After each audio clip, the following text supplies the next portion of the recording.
Hi, I'm Tina Shull. I'm an assistant professor of post-1960 U.S. history at UNCC. I'm interested in migration, human rights, and social and environmental movements. This seminar will explore the many issues and dimensions of climate-induced migration from interdisciplinary perspectives. I'm seeking help and collaboration from teachers in all levels and disciplines to co-create curriculum inspired by a student-driven digital humanities project that I direct called Climate Refugee Stories. It's a multimedia archive and resource that uplifts stories, local and global, about how communities are building resilience in the face of climate change, migration, borders, environmental racism, inequality, etc.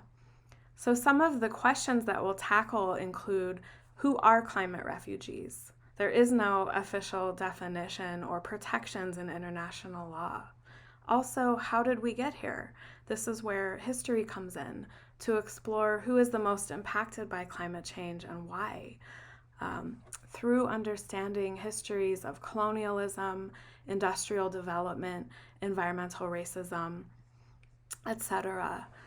Also, what are the ethics surrounding these issues? Who's responsible for welcoming climate refugees? And how are stories and media reporting about climate change and immigration problematic? Where can we find credible information and combat denialism? Also, whose voices are missing? Hint, youth, Black, Indigenous, people of color.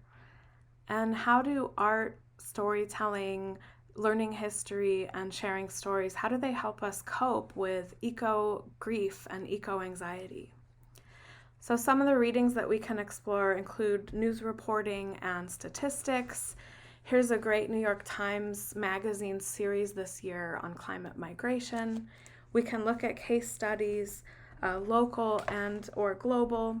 Here's a short book by Naomi Klein on the impacts of Hurricane Maria in Puerto Rico. And here's a great book called A Field Guide to Climate Anxiety. This is written directly to Generation Z, who is the most affected by depression and anxiety. And then finally, we can look to the future through the past.